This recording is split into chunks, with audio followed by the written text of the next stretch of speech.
안녕하세요. 사연 읽어주는 남녀입니다. 오늘도 와주셔서 감사드리며 그럼 오늘의 사연 바로 시작하겠습니다. 그날 아침 시어머니가 사라지셨어요. 처음엔 그저 잠깐 나가신 줄만 알았습니다. 하지만 하루가 지나도 연락이 없었죠. 여보, 어머님 전화 안 받아. 벌써 10번도 넘게 걸었는데. 이상하네. 어머니가 이럴 뿐이 아닌데 집에라도 가봐야겠어. 시어머니 집은 텅 비어 있었어요. 우편함엔 며칠치 우편물이 쌓여 있었습니다. 불안감이 엄습해왔죠. 경찰에 신고해야겠어. 이거 뭔가 잘못됐어. 경찰은 처음엔 대수롭지 않게 여겼어요. 나이 드신 분들이 가끔 연락 없이 지인 집에 가신다면서요. 그런데 아파트 단지 CCTV를 확인한 경찰관의 표정이 순간 굳어졌습니다. 이거 좀 이상하네요. 어머님이 뛰고 계시네요. 이건 도망치는 것처럼 보이는데. 뭐? 도망치다니 그게 무슨... 잠깐만요. 뒤에 남자 2명이 이 사람들이 어머님을 쫓아가고 있습니다. 상당히 빠른 속도로요. 심장이 쿵 내려앉았어요. 화면 속 시어머니는 정말 무언가에 쫓기듯 필사적으로 뛰고 계셨습니다. 그 뒤를 검은 옷의 남자 둘이 빠르게 따라가고 있었죠. 어머니가 무슨 일에 휘말리신 거예요? 일단 범죄 연루 가능성을 두고 수사하겠습니다. 동네 모든 CCTV를 확인해보죠. 하지만 그 이후의 영상은 어디에도 없었어요. 경찰이 반경 5km 내 모든 CCTV를 뒤졌지만 허사였습니다. 시어머니는 그 길모퉁이를 돌아서자마자 완전히 사라져버렸죠.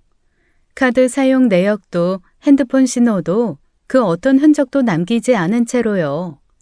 그렇게 시어머니는 감쪽같이 증발해버렸습니다. 마치 이 세상에서 완전히 지워진 것처럼요. 그날 이후로 시어머니의 생사조차 알 수 없게 되었습니다. 안녕하세요. 저는 30 중반의 여성입니다. 저희 부부는 묘하게 닮은 구석이 있었어요. 둘 다 아버지 없이 자란 거였죠. 남편은 초등학교 때 아버지를 여의었고 저도 중학생 때 아버지가 돌아가셨습니다. 어머니 밑에서 자란 우리는 서로의 아픔을 누구보다 잘 이해했어요. 7년이라는 긴 연애 끝에 결혼을 결심했습니다. 그때만 해도 행복할 줄만 알았죠. 시어머니께서 그런 비밀을 숨기고 계실 줄은 꿈에도 몰랐어요.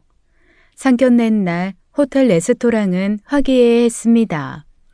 두 어머니는 처음 만났는데도 금세 친해지셨어요.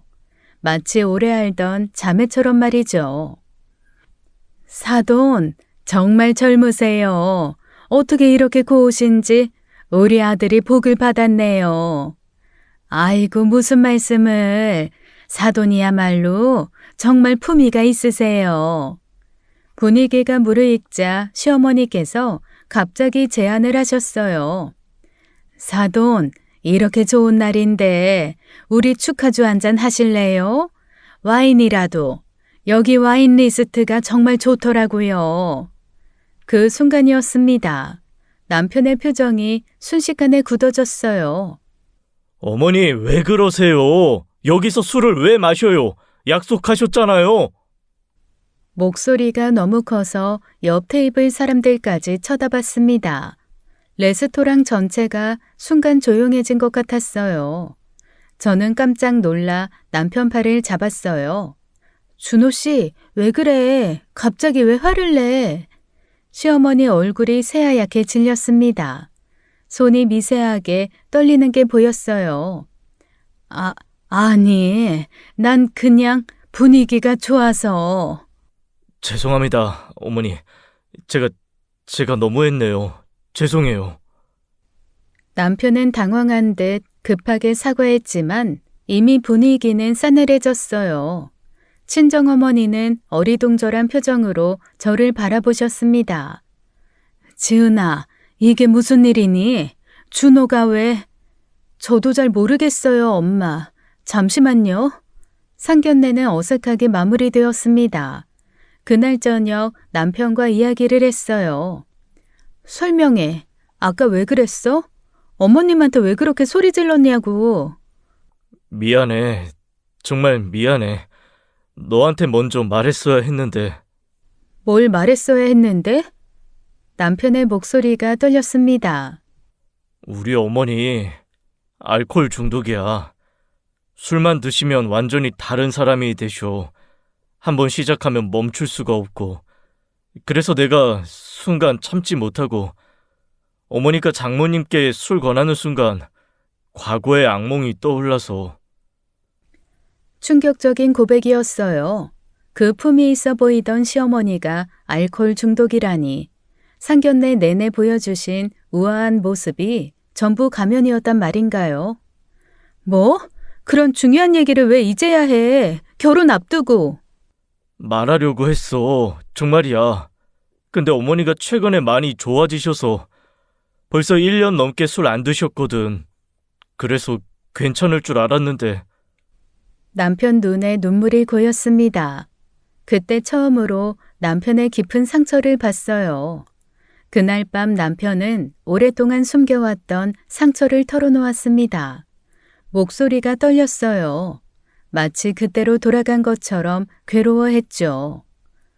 중학교 2학년 때였어. 새벽 2시쯤 경찰서에서 전화가 왔어. 어머니 모시러 가라고. 아버지는 이미 돌아가신 뒤였고 집에는 나밖에 없었어. 중학생이 새벽에 경찰서를? 그때 어머니는 동네 슈퍼에서 난동을 부리셨대. 술을 외상으로 더 달라고. 주인이 안 된다고 하니까 진열대를 다 엎어버리셨어. 소주병을 들고 위협까지 하셨다고. 남편 눈가가 붉어졌어요. 그 어린 나이에 얼마나 충격이었을까요? 그래서 어떻게 했어? 택시 타고 경찰서로 갔지. 어머니는 유치장 바닥에 누워 계셨어. 토사물에 범벅이 되어서. 나를 보고도 못 알아보셨어. 당신 누구야? 우리 아들 어디 갔어라고 소리치시면서. 참담한 광경이 눈에 그려졌습니다. 14살 소년이 감당하기엔 너무 잔인한 현실이었겠죠. 경찰이 나보고 그러더라. 어머니 좀 잘 모시라고. 또 이러면 입건된다고. 나는 그냥 계속 고개만 숙이고 있었어. 너무 창피하고 무서워서. 그 후로는? 그게 시작이었어. 한 달에 2-3번은 어디선가 연락이 왔어. 찜질방에서, 공원에서, 심지어 다른 집 앞에서. 어머니는 술만 드시면 완전히 다른 사람이 됐어. 폭력적이고 거칠고 평소에 어머니가 아니었어. 목소리에 오래된 한이 묻어났어요. 고등학생 때는 더 심했어. 수능 일주일 전에 어머니가 또 사고를 치셨어. 이번엔 이웃집 문을 두드리면서 우리 남편 돌려달라고 난리를 치셨대. 아버지는 이미 5년 전에 돌아가셨는데. 어쩜 좋아. 그래도 어머니는 계속 노력하셨어. 단주 프로그램도 다니고 병원 치료도 받고. 근데 매번 실패했어. 석 달을 못 버티고 다시 마시기 시작하셨지. 그럴 때마다 더 심해지셨고. 손을 잡아주었습니다. 따뜻한 손이었어요. 그래서 너한테 말을 못했어. 이런 어머니 때문에 네가 나를 떠날까 봐. 미안해. 정말 미안해. 그제야 남편이 왜 그토록 격하게 반응했는지 알 수 있었습니다. 남편은 고개를 깊이 숙였어요. 네가 결혼을 다시 생각한다고 해도 할 말이 없어. 이렇게 중요한 걸 숨겼으니까. 정말 비겁했어. 너무 늦기 전에 말했어야 했는데 너를 잃을까 봐 두려워서. 왜 이제야 말한 거야? 정말로. 혼자 그렇게 힘들어하면서. 미안해. 병원 치료도 꾸준히 받으시고 이번엔 진짜 끊으신 줄 알았는데 상견례에서 그 말씀하시는 순간 과거가 다시 떠올라서. 그날 밤 내내 고민했습니다. 시어머니의 알코올 중독이라는 무거운 짐을 짊어질 수 있을까요? 하지만 남편을 사랑했어요. 그의 아픔까지도 함께 안고 가기로 했습니다. 이겨내자. 우리 함께 이겨내보자. 어머니도 치료받고 계시다니까. 정말 괜찮겠어? 평생 짐이 될 수도 있어. 우리가 서로 의지하면 돼. 나도 어머니를 도와드릴게. 결혼식은 조촐하게 치렀어요. 시어머니는 약속을 지키셨습니다. 단 한 방울의 술도 입에 대지 않으셨죠. 결혼 후 저는 시어머니를 예의주시했어요. 혹시라도 다시 술을 드실까 걱정되어서요. 다행히 평온한 나날이 이어졌습니다. 지은아, 나 너희들한테 짐되고 싶지 않아. 정말 끊을 거야. 아니, 끊었어. 이번엔 정말이야. 네, 어머니. 저희가 도와드릴게요. 2년 후 건강한 아들이 태어났어요. 시어머니는 손자를 무척 예뻐하셨습니다. 술 생각이 안 난다고 하셨죠. 그런데 그쯤 친정 어머니가 허리를 다치셨어요. 병원에서는 최소 한 달은 절대 안정이 필요하다고 했습니다. 지은아, 내가 민준이 봐줄게. 너는 일 다녀야 하잖아. 육아휴직도 얼마 안 남았다며. 괜찮아요, 어머니. 제가 육아휴직 좀 더 연장할게요. 왜? 나 못 믿어서? 내가 그동안 얼마나 조심했는데. 표정이 상처받은 듯 했어요.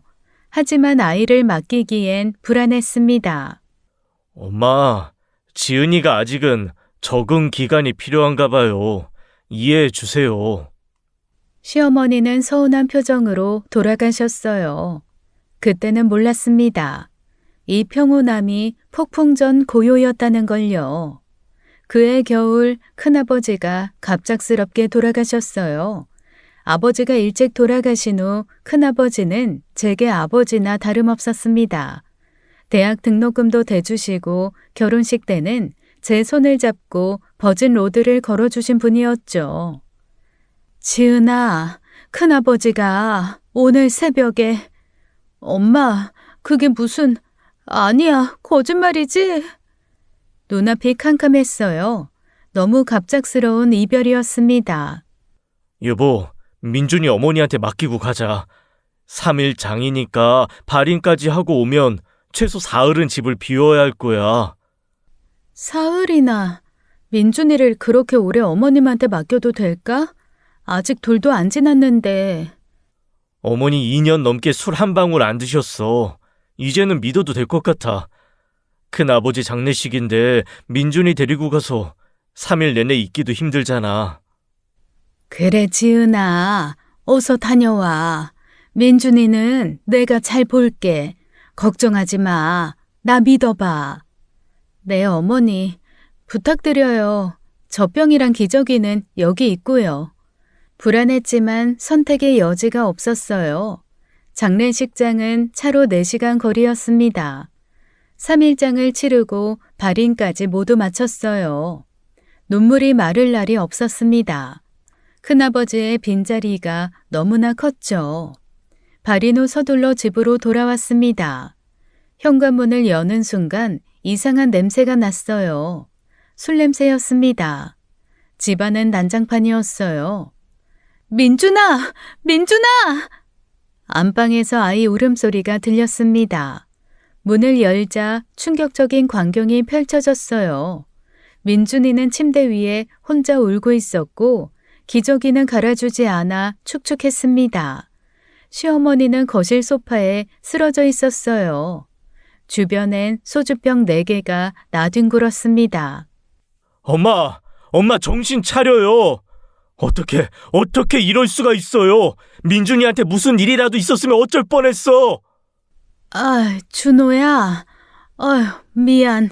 나도 모르게. 민준아, 엄마야. 괜찮아. 이제 괜찮아. 다행히 아이는 다친 곳이 없었어요.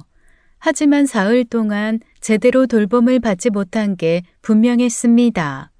분유병은 썩은 우유 냄새가 났고 기저귀 쓰레기통은 넘쳐 있었어요. 어머니가 어떻게 이러실 수 있어요? 손자한테 이럴 수 있어요? 만약 민준이가 침대에서 떨어지기라도 했으면. 미안해. 정말 미안해. 그냥 한 잔만 하려고 했는데. 그날의 충격은 평생 잊을 수 없을 것 같아요. 시어머니에게 완전히 뒤통수 맞고 배신당한 기분이었습니다. 그 사건 이후로 모든 게 달라졌어요. 시어머니는 더 이상 숨기지 않았습니다. 마치 가면을 벗어 던진 것처럼요. 다음 날 아침 시어머니가 다시 찾아오셨어요. 술 냄새가 진동했습니다. 지은아, 어제는 정말 미안했어. 근데 너도 이해해줘야지. 사흘이나 혼자 애를 봤는데 얼마나 힘들었겠니? 어머니, 지금도 술 드신 거예요? 아침부터요?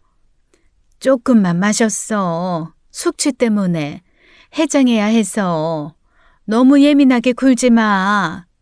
믿을 수 없는 변명이었어요. 남편이 거실로 나왔습니다. 어머니, 아직도 정신 못 차리셨어요? 민준이한테 그런 일이 있었는데 반성은커녕 또 술이에요? 반성? 내가 뭘 그렇게 잘못했다고? 애 멀쩡하잖아. 너희가 너무 오버하는 거야. 애 하나 못 봐주는 시어머니들도 널렸는데 나는 사흘이나 봤다고. 목소리가 점점 커졌어요. 술에 취하면 완전히 다른 사람이 된다는 남편 말이 맞았습니다. 어머니, 이제 민준이는 절대 맡기지 않을 거예요. 어머니가 술 끊으실 때까지는요. 뭐?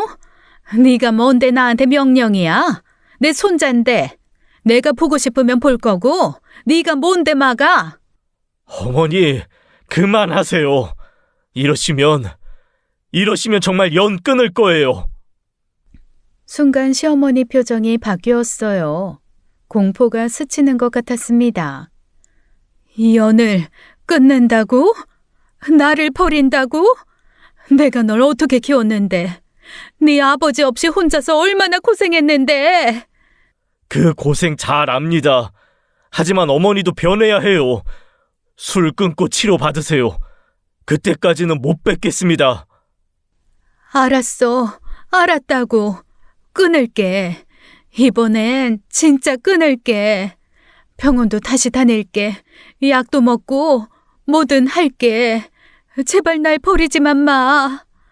눈물까지 흘리며 애원하셨어요. 하지만 그 눈빛 속엔 뭔가 다른 게 숨어 있었습니다. 2달이 지났어요. 시어머니는 정말 병원에 다니기 시작했습니다. 약도 먹고 상담도 받는다고 했죠. 어머니가 많이 노력하시는 것 같아. 주치의 선생님도 잘하고 계신데. 정말? 다행이네. 근데 왜 불안하지? 나도 그래. 너무 많이 속아서. 이번엔 진짜였으면 좋겠어. 그런데 한 달 후 이상한 전화가 걸려왔어요. 병원에서였습니다. 보호자분이시죠? 환자분이 한 달째 병원에 안 오고 계신데요. 충격이었어요. 시어머니는 그동안 거짓말을 하고 있었던 겁니다. 어이가 없었죠. 민준이가 3살이 되던 해 봄이었어요. 저는 육아휴직을 끝내고 막 복직한 상태였습니다. 그런데 청천벽력 같은 전화가 왔죠. 보호자분이시죠? 시어머니께서 교통사고를 당하셔서. 뭐라고요? 저희 엄마가요? 지금 어떻게 많이 다치셨어요? 가슴이 무너져 내렸어요. 병원으로 달려갔습니다. 다행히 생명에는 지장 없으십니다.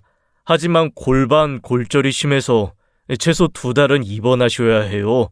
수술도 필요하고요. 지은아, 미안해. 엄마가 조심했어야 했는데. 엄마 무슨 소리야, 미안하긴. 아프진 않아? 괜찮아? 복직한 지 일주일도 안 됐는데 간병을 해야 하는 상황이었어요. 남편과 고민에 빠졌습니다. 간병인을 구해야 하나? 당신이 계속 병원에 있을 순 없잖아. 그래야겠지? 복직하자마자 또 휴직하면. 그때 시어머니가 나타나셨어요. 거짓말처럼 술 냄새도 안 나고 말끔한 모습이었습니다. 지은아, 내가 사돈 간병할게. 너는 일 다녀야지. 이럴 때 가족이 도와야지. 어머니, 하지만 나 6개월째 술 한 방울도 안 마시고 있어. 정말이야. 이번엔 진짜 끊었어. 사돈이 이렇게 아픈데 내가 도와드려야지. 그동안 내가 너희한테 너무 짐만 됐잖아. 엄마, 정말 괜찮겠어요? 장모님 간병이 쉽지 않을 텐데. 그럼 내가 이래봬도 간병 잘해. 너희 아버지 돌아가시기 전에도 내가 다 했어. 걱정하지 마. 시어머니의 간절한 눈빛에 결국 맡기기로 했어요. 놀랍게도 시어머니는 정말 헌신적이었습니다. 매일 아침 일찍 병원에 가셨어요. 친정어머니 식사도 챙기고 욕창 안 생기게 자세도 바꿔드렸죠. 병원 의료진도 칭찬할 정도였습니다. 어머니 참 복 받으셨네요. 사돈이 이렇게 극진하시니. 정말 고마워요, 사돈. 제가 어떻게 이 은혜를. 무슨 말씀이에요. 당연한 거죠. 우리가 이제 한 가족인데 지은이가 저한테 얼마나 잘하는데요. 2달 동안 시어머니는 하루도 빠지지 않고 간병을 하셨어요. 저와 남편은 감동했습니다. 엄마가 정말 달라지신 것 같아. 이번엔 진짜 술을 끊으신가 봐. 그러게, 어머니한테 너무 고마워. 우리 엄마도 되게 좋아하시고. 퇴원 전날 시어머니가 친정어머니 손을 잡으며 말했어요. 사돈, 이제 다 나으셨네요. 정말 다행이에요. 다 사돈 덕분이에요. 정말 어떻게 감사해야 할지. 그때는 몰랐어요. 이 모든 게 시어머니의 계산된 연극이었다는 걸요. 친정어머니에게 접근하기 위한 완벽한 계획이었다는 걸요. 친정어머니가 퇴원하신 지 한 달쯤 지난 어느 날이었어요. 시어머니 전화가 불통이었습니다. 처음엔 대수롭지 않게 생각했죠. 여보, 어머니 전화 안 받아. 오전부터 계속 꺼져 있어. 또 술 마시고 어디 계신가? 아니면 핸드폰 배터리가 나갔구나. 하지만 이틀이 지나도 연락이 없었어요. 불안감이 엄습해왔습니다. 이번엔 뭔가 달랐어요. 이상해. 어머니가 이렇게 오래 연락 안 되신 적이 없는데 집에 가봐야겠어. 시어머니 아파트 앞에는 우편물이 잔뜩 쌓여 있었어요. 일주일치는 넘어 보였습니다. 현관문 손잡이엔 먼지가 쌓여 있었죠. 여보, 이거 며칠은 된 것 같은데? 문 손잡이 봐. 아무도 만진 흔적이 없어. 엄마 계세요? 문 열어요. 대답이 없었어요. 남편이 비상키로 문을 열었습니다.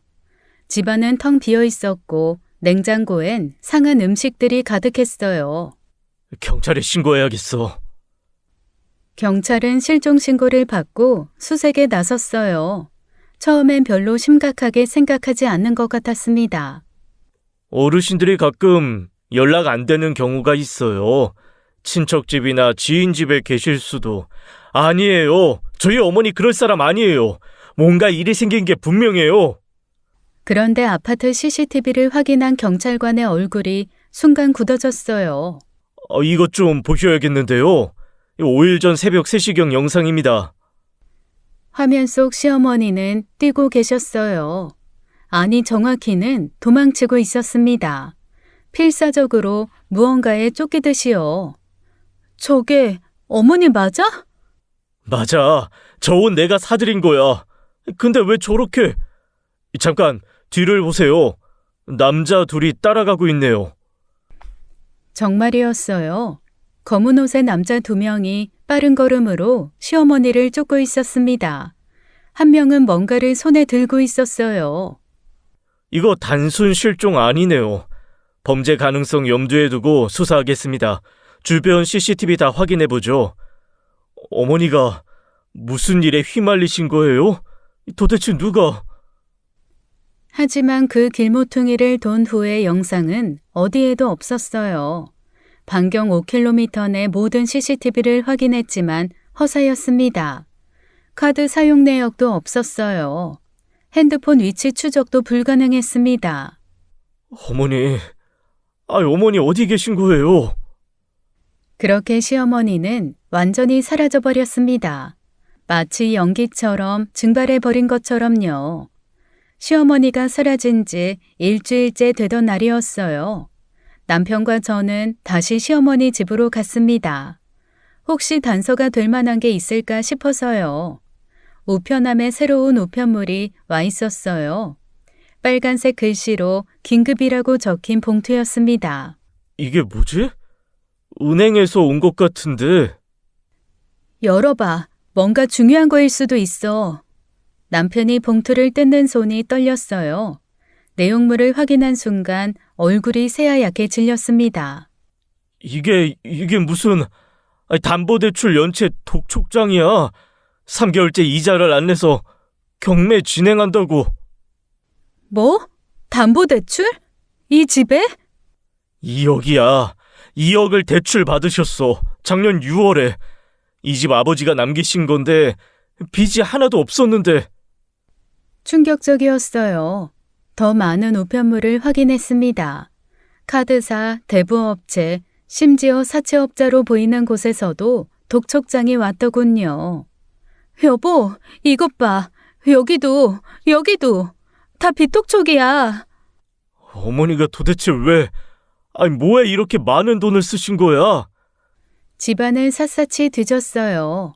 서랍장 깊숙한 곳에서 더 충격적인 서류들이 나왔습니다.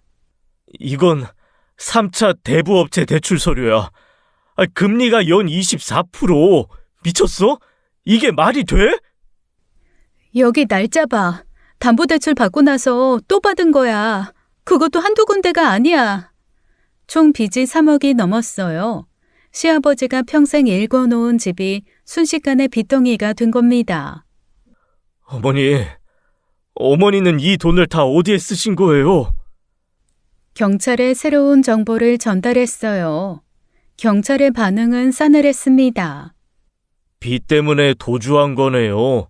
이런 경우는 실종이 아니라 의도적 잠적으로 봐야 해요. 수사 우선순위에서 밀릴 수밖에 없습니다. 하지만 CCTV에서 누군가가 쫓아가고 있었잖아요. 그 사람들이 누군지도 모르는데 어머니 위험할 수도 있어요. 그 부분은 저희도 확인 중입니다. 하지만 단서가 없어서 일단은 채권자일 가능성이 높아 보입니다. 우리는 막막했어요. 시어머니는 왜 그렇게 많은 돈이 필요했을까요? 그리고 그 남자들은 정말 누구였을까요? 시어머니 실종 소식을 친정어머니께 알리기로 했어요. 두 분이 친해지셨으니 혹시 뭔가 아실 수도 있다고 생각했습니다. 엄마, 사실은 시어머니가 일주일째 실종이야. 경찰에도 신고했어. 뭐? 실종?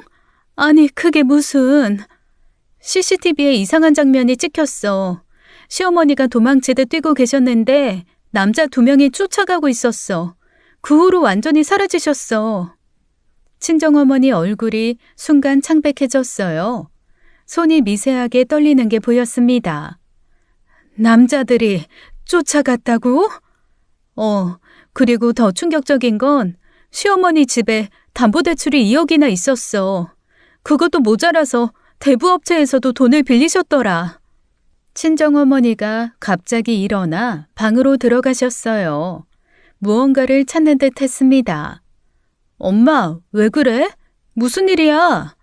잠시 후 어머니가 통장을 들고 나오셨어요. 표정이 너무 심각해서 불안했습니다. 지은아, 엄마가 너한테 말 안 한 게 있어. 뭐? 무슨 말을? 사돈이 나한테 돈 빌려갔어. 2천만 원. 충격이었어요. 머릿속이 하얘졌습니다. 뭐라고? 2천만 원? 엄마, 그게 무슨 소리야? 병원에서 간호해줄 때였어. 어느 날 밤에 갑자기 우시면서 급하게 돈이 필요한데 아무한테도 말 못한다고. 며느리한테 패기치기 싫어서 나한테만 부탁한다고. 그래서 그냥 줬어? 2천만 원이나 되는 큰 돈을? 그때 사돈이 얼마나 간절하게 부탁했는지 몰라. 무릎까지 꿇으려고 하셔서 2달만 빌려달라고 꼭 갚겠다고 맹세하시더라. 그리고 어머니 목소리가 떨렸어요.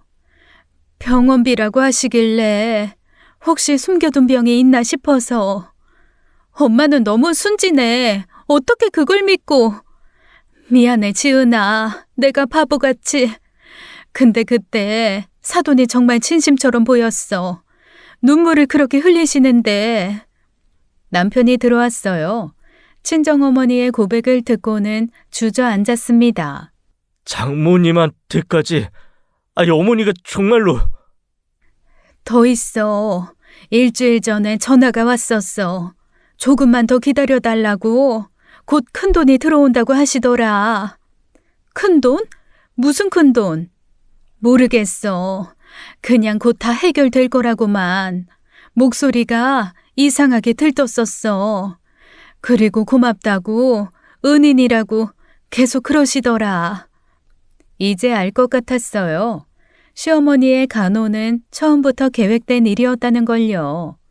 친정어머니에게 접근하기 위한 치밀한 계산이었다는 걸요.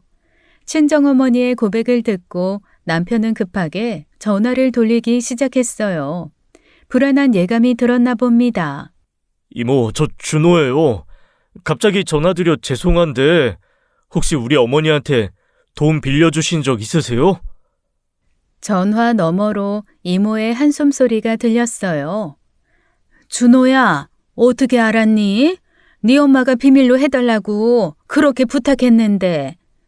얼마나 빌려주셨어요? 5천만 원. 작년 추석 때 왔더라. 울면서 정말 급한 일이 있다고. 네 엄마가 그렇게 우는 건 처음 봤어. 급하다고 하길래. 5천만 원이요? 남편 얼굴이 점점 어두워졌어요. 계속해서 친척들에게 전화를 걸었습니다. 작은아버지, 아니, 내 준호예요. 어머니 얘기 좀. 전화를 끊고 나서 남편은 망연자실해 했어요. 작은아버지한테도 1,000만 원, 고모한테 1,500만 원, 사촌 형한테도 500만 원. 다 합치면 얼마야? 이모 포함해서 친척들한테만 8천만 원이 넘어. 장모님 돈까지 합치면 1억이야. 충격적인 금액이었어요. 시어머니가 체계적으로 돈을 끌어모은 것 같았습니다. 다들 왜 그렇게 쉽게 빌려주신 거야? 그때 남편 전화가 울렸어요. 이모님이었습니다. 준호야, 방금 생각난 게 있어서 네 엄마가 돈 빌리러 왔을 때 이상한 말을 했거든. 무슨 말이요? 곧 대박이 날 거라고. 그럼 다 갚고도 남는다고 하더라. 눈빛이 이상하게 반짝였어. 무슨 확신에 차 있는 것처럼. 대박? 그게 뭘 의미하는 걸까요? 그리고 1달 전쯤에도 또 왔었어. 이번엔 1,000만 원만 더 빌려달라고. 근데 내가 거절했더니 화를 내더라고. 평생 처음 보는 모습이었어. 어머니가 화를 내셨다고요? 응, 막 소리 지르면서 이번이 마지막 기회인데 왜 안 도와주냐고. 조금만 더 있으면 다 끝난다고 그러더라. 뭔가 퍼즐 조각이 맞춰지는 느낌이었어요. 시어머니는 무언가에 깊이 빠져 있었던 게 분명했습니다. 어머니, 도대체 뭘 하신 거예요? 그날 밤 우리는 시어머니가 빌린 돈을 정리해봤어요. 집담보대출 2억, 대부업체 대출 1억, 친척과 지인들에게 빌린 돈 1억, 총 4억이 넘는 돈이었습니다. 이 돈을 다 어디에 쓰신 걸까? 술값으로는 설명이 안 되잖아. 그 남자들은 또 뭐고? 그러게, 분명 다른 이유가 있을 거야. 불길한 예감이 점점 커져갔어요. 다음 날 아침 우리는 정리한 자료를 들고 경찰서로 갔어요. 시어머니가 빌린 돈의 규모와 CCTV 영상을 다시 한번 강조하려고요. 형사님, 어머니가 4억이 넘는 빚을 지고 사라지셨어요. 이거 단순한 가출 아니에요. 분명 무슨 사건에 휘말리신 거예요. 형사는 서류를 대충 훑어보더니 한숨을 쉬었어요. 이준호 씨, 이해는 합니다만 어머니가 자발적으로 돈을 빌리신 거잖아요. 사기도 아니고 강도도 아니고. 하지만 CCTV에 누군가 쫓아가는 장면이 있었잖아요. 그 부분은 확인했습니다. 하지만 폭행이나 납치 장면은 없었어요. 단순히 빠르게 걷는 것만으로는 범죄라고 단정할 수 없습니다. 그럼 그냥 기다리는 건가요? 어머니가 위험할 수도 있는데. 형사의 표정이 지루하다는 듯 일그러졌어요. 솔직히 말씀드릴게요. 이런 케이스 많습니다. 노인분들이 투자 사기에 빠져서 돈 날리고 잠적하는 거예요. 대부분 돈 떨어지면 돌아오세요. 네? 투자 사기라고요? 추측입니다만 정황상 그럴 가능성이 높아요. 갑자기 큰 돈을 빌리고 대박이 난다는 말을 했다면서요. 남편이 주먹을 꽉 쥐었어요. 분노를 참는 게 보였습니다. 그래도 수사는 계속하실 거죠? 어머니 찾아주실 거죠? 일단 전국에 수배는 내렸습니다. 발견되면 연락드릴게요. 하지만 너무 기대는 마세요. 인력이 한정되어 있어서 이런 사건은 우선순위가 낮다는 거네요. 어쨌든 가족 간 금전 문제는 민사로 해결하셔야 해요. 저희가 개입할 수 있는 부분은 제한적입니다. 경찰서를 나오는 남편의 어깨가 축 처져 있었어요. 경찰도 포기한 것 같아. 어머니를 그냥. 우리가 직접 찾아야 할 것 같아. 어떻게 어디서부터 시작해야 할지도 모르겠는데. 우리는 막막한 심정으로 집으로 돌아왔어요. 경찰의 무관심한 태도가 계속 머릿속을 맴돌았습니다. 수배 내렸다고 하지만 진짜 찾을 마음이 있는 것 같지 않았어. 인력이 부족하다는 게 핑계 같았어. 그냥 귀찮은 사건 취급하는 것 같아서 화가 나. 일주일이 더 지났지만 아무런 진전이 없었어요. 경찰에 매일 전화했지만 돌아오는 대답은 똑같았습니다. 아직 발견된 게 없습니다. 소식 있으면 바로 연락드릴게요. 그쪽에서는 정말 아무것도 안 하시는 거예요? CCTV라도 더 확인해 보셨어요? 할 수 있는 거 다 했습니다. 기다리시는 수밖에 없어요. 전화를 끊고 남편은 화를 참지 못했어요. 할 수 있는 게 다 했다고? 그냥 방치하고 있는 거잖아. 어머니가 위험할 수도 있는데. 진짜 우리가 직접 뭐라도 해야 할 것 같아. 탐정이라도 고용할까? 답답함만 커져갔어요. 시어머니는 정말 어디로 사라진 걸까요? 시어머니가 사라진 지 한 달이 지났어요. 그날도 여느 때처럼 무거운 침묵 속에 있었습니다. 그때 경찰서에서 전화가 왔죠. 이준호 씨죠? 어머니 찾았습니다. 지금 당장 오셔야 할 것 같은데요. 정말이에요? 어머니가 무사하신가요? 어디 계셨어요?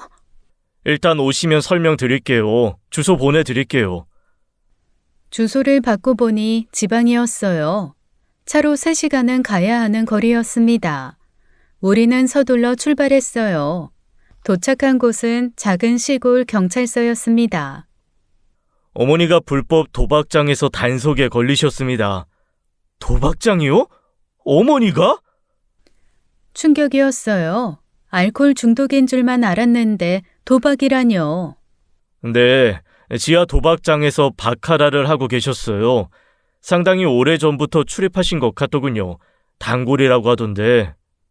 그럼 그동안 빌린 돈이 전부... 도박 자금이었던 것 같습니다. 조사해보니 어머니가 2년 전부터 도박을 시작하셨대요. 처음엔 소액이었는데 점점 커졌고 2년 전이면 술 끊으셨다고 했을 때 술 대신 도박에 중독되신 거죠. 한 중독을 다른 중독으로 바꾼 겁니다. 이런 경우 종종 있어요. 형사가 서류를 넘기며 설명을 이어갔어요. 어머니 진술에 따르면 처음엔 동네 아줌마 소개로 가벼운 화투였대요. 그런데 점점 판돈이 커지고 나중엔 불법 도박장까지 가게 되신 거죠. 그래서 집 담보 대출까지. 네, 도박 빚을 갚으려고 대출받고 그 돈으로 또 도박하고 전형적인 악순환입니다. 본전 생각에 계속 돈을 넣게 되는 거죠. CCTV에 찍힌 남자들은요? 삽채업자들이었습니다. 어머니가 도박 자금으로 사채까지 끌어다 쓰신 거예요.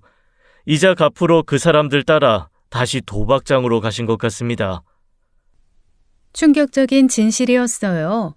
시어머니는 술을 끊은 게 아니라 더 위험한 중독으로 갈아탄 것이었습니다. 지금은 다른 지역 경찰서에 계십니다. 불법 도박 혐의로 조사받고 계시고요. 가족분들 오시면 면회 가능합니다. 남편이 주저앉았어요. 믿고 싶지 않은 현실이었습니다. 다음 날 우리는 시어머니가 있는 경찰서로 갔어요. 한 달 만에 재회였습니다.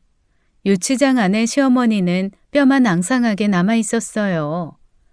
준호야, 지은아, 정말 미안해.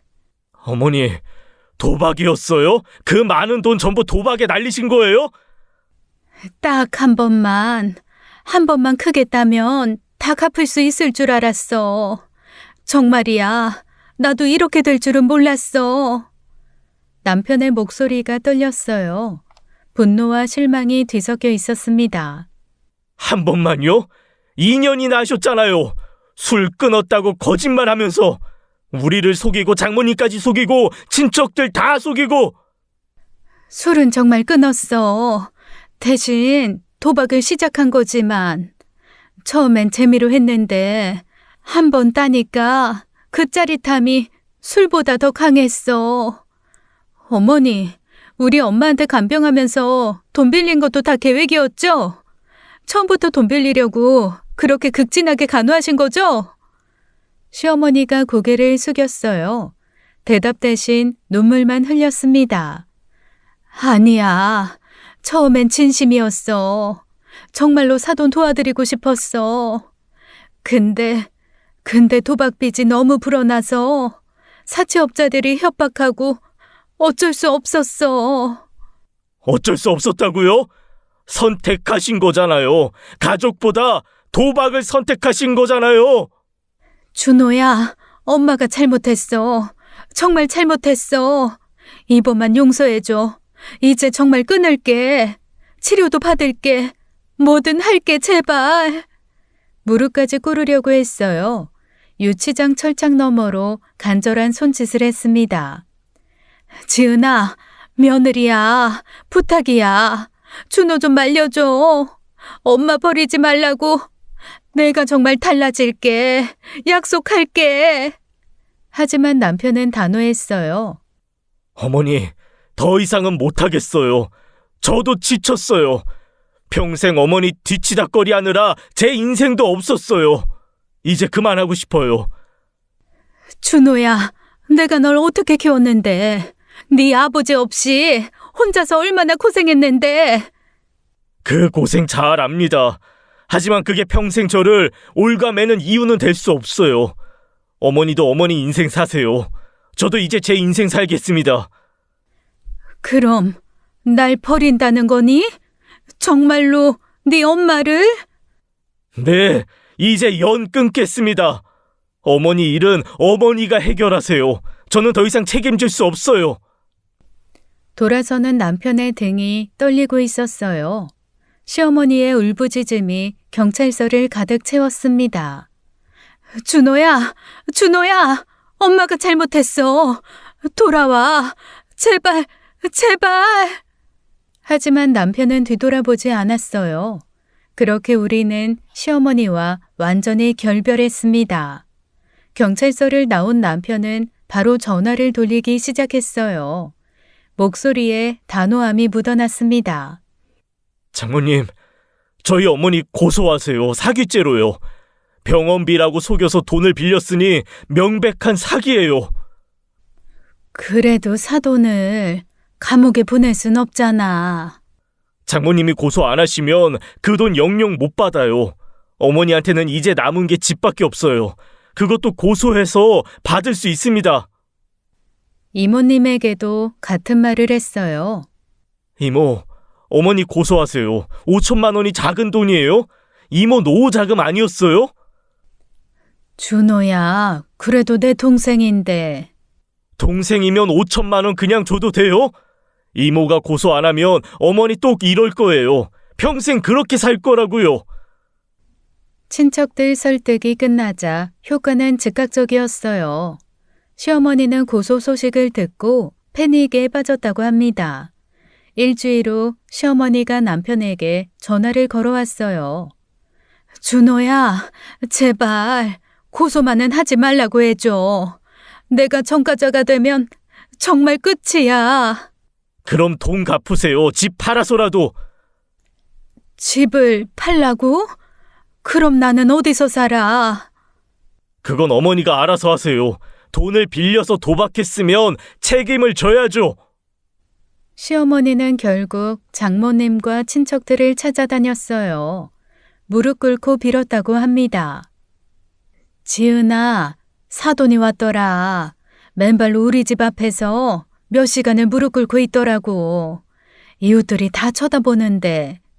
그래서요? 집 판다고 약속했어. 공증까지 받았어. 3개월 안에 팔아서 빚 다 갚겠다고. 정말로 시어머니는 집을 내놓았어요. 시아버지가 평생 일궈놓은 유일한 재산이었습니다. 금매물이라 싸게 내놓으셨네요. 한 달이면 팔릴 것 같습니다. 집이 팔렸어요. 담보대출 2억을 갚고 사채 일부를 정리하니 8천만 원이 남았습니다. 이걸로 장모님 돈이랑 이모 돈, 친척들 돈 나눠서 갚아드려요. 그럼 나는 뭐가 남는데 집도 없고 돈도 없으면 어떻게 살아? 몰라요. 어머니가 선택한 결과예요. 시어머니는 망연자실해 했어요. 60대 나이에 빈털터리가 된 겁니다. 준호야, 그래도 나는 네 엄마야. 이렇게 버릴 수가 있니? 제발 나 좀 걷어줘. 집 한 구석에서라도 살게 해줘. 안 됩니다. 어머니는 이제 혼자 사세요. 그 말을 끝으로 남편은 전화를 끊었어요. 시어머니와의 긴 악연이 드디어 끝나는 순간이었습니다. 시어머니는 결국 스스로 치료센터를 찾아가셨다고 들었어요. 도박 중독과 알코올 중독을 동시에 치료하는 곳이었습니다. 갈 곳도 기댈 곳도 없어진 시어머니의 마지막 선택이었죠. 치료센터에서 편지가 왔었어요. 떨리는 글씨로 용서를 구하는 내용이었습니다. 남편은 읽지도 않고 찢어버렸어요. 그만큼 상처가 깊었던 거겠죠. 6개월 후 시어머니가 치료를 마치고 나왔다는 소식을 들었습니다. 남편을 만나고 싶어 하신다고 했지만 남편은 거절했어요. 용서할 준비가 되지 않았다고 했습니다. 어쩌면 평생 준비가 되지 않을지도 모르겠어요. 시어머니는 지금 작은 고시원에서 지내신다고 합니다. 식당에서 설거지 일을 하며 근근히 생활하신대요. 가끔 친척들을 통해 안부가 들려옵니다. 하지만 남편은 듣고 싶어 하지 않아요. 우리 가족은 이제야 평온을 되찾았습니다. 민준이는 건강하게 자라고 있어요. 할머니에 대한 기억은 거의 없는 것 같습니다. 그게 오히려 다행이라고 생각해요. 가끔 시어머니 생각이 날 때가 있어요. 특히 명절이나 가족 행사가 있을 때면 말이죠. 하지만 그때마다 우리가 겪었던 고통을 떠올립니다. 동정심이 들려다가도 금세 사라지곤 해요. 중독이라는 병이 얼마나 무서운지 뼈저리게 느꼈습니다.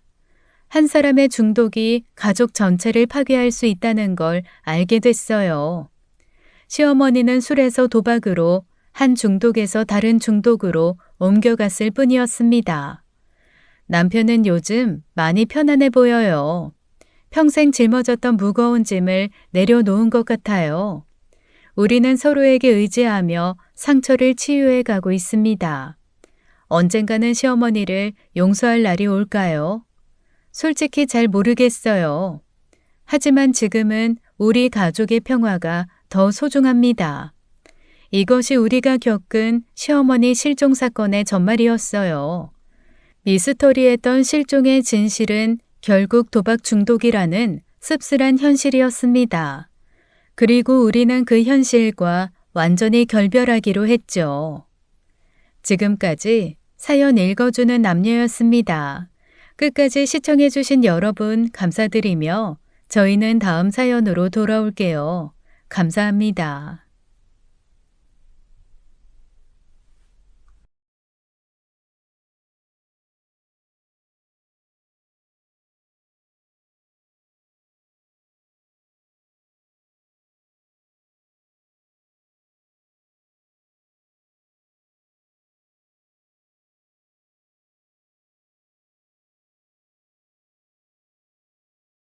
안녕하세요. 사연 읽어주는 남녀입니다. 오늘도 와주셔서 감사드리며 그럼 오늘의 사연 바로 시작하겠습니다. 그날 아침도 평소와 같았습니다. 남편은 제게 사랑한다고 말했어요. 쌍둥이 아들들의 이마에 뽀뽀를 하고 출근했죠. 사랑해. 오늘도 힘낼게. 당신도 오늘 하루 잘 보내. 조심해서 다녀와. 우리 서준이, 서우야. 아빠 다녀올게. 2살배기 아들들은 아직 꿈나라에 있었습니다. 남편이 현관문을 나서는 걸 보며 저는 생각했어요. 이 평범한 아침이 마지막이 될 줄은 정말 몰랐다고요. 출근한 지 5시간 만이었습니다. 낯선 번호로 전화가 왔어요. 보호자분 맞으신가요? 이준호 님이 병원에 실려오셨습니다. 네? 무슨 일이에요? 남편이 왜 병원에? 빨리 오셔야 할 것 같습니다. 저는 아이들을 친정에 맡기고 병원으로 달려갔습니다. 중환자실 침대에 누워있는 남편은 의식이 없었어요. 얼굴은 퉁퉁 부어 있었습니다. 이마며 볼이며 곳곳에 상처가 있었죠. 마치 누군가에게 맞은 것처럼 보였어요. 뇌출혈이 심각합니다. 바로 수술해야 해요. 뇌출혈이요? 회사에서 무슨 일 있었나요? 회사에선 작업 중에 갑자기 쓰러졌다고만 하는데 이 상처들이 좀 이상하네요.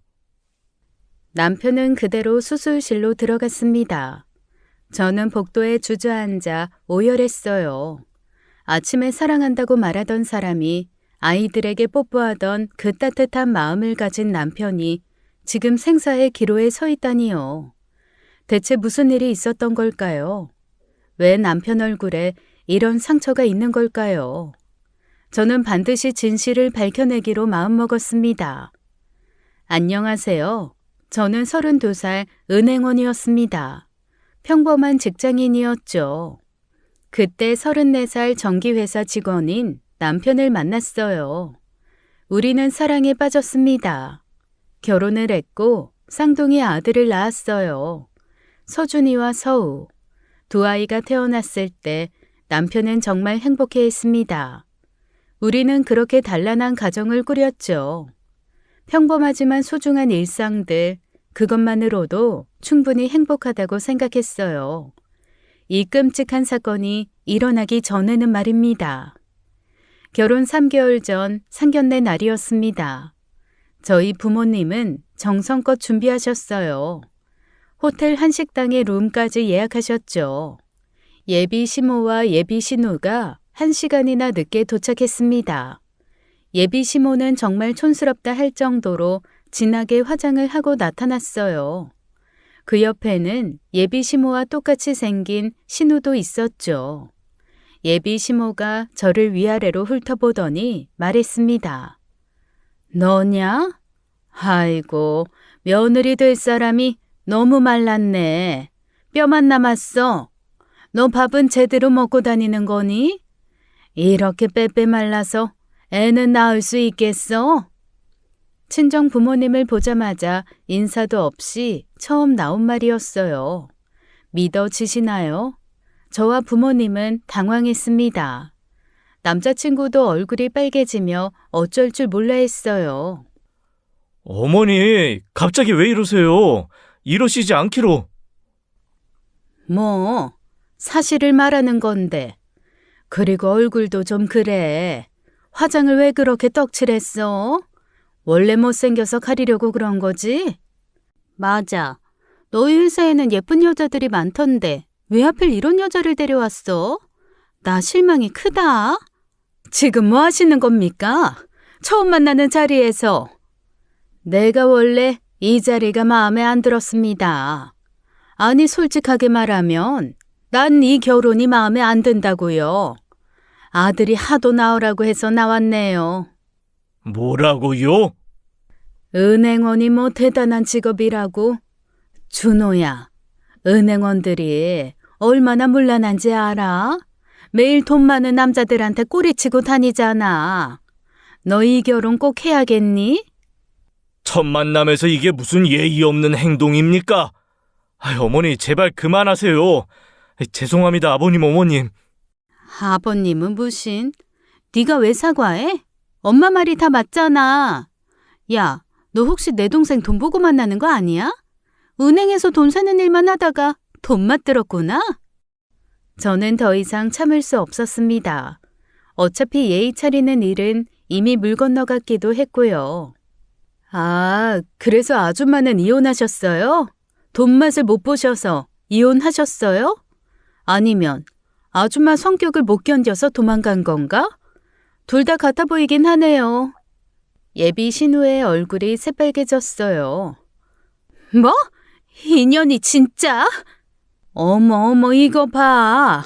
너 이게 진짜 성격이구나. 네가 감히 내 딸을 무시해? 너 임신했지? 그래서 급하게 결혼하려는 거지? 이런 못 배운 집안하고는 사도 못 맺어. 아버지가 벌떡 일어나셨습니다. 못 맺으면 안 맺으면 됩니다. 아니, 저희가 사양입니다. 뭐 이딴 집구석이 다 있어. 여보! 미진아, 가자. 이런 사람들하고 더 이상 할 말 없다. 그래, 가요, 가. 준호야, 혜원아, 우리도 가자. 저는 부모님과 함께 자리를 떴습니다. 뒤에서 예비 시모의 악담이 계속 들렸어요. 앉은 지 정확히 5분 만이었어요. 이거 기네스감 아닌가요? 적어도 한국 신기록일 것 같기는 합니다. 정말 제 인생 최악의 5분이었죠.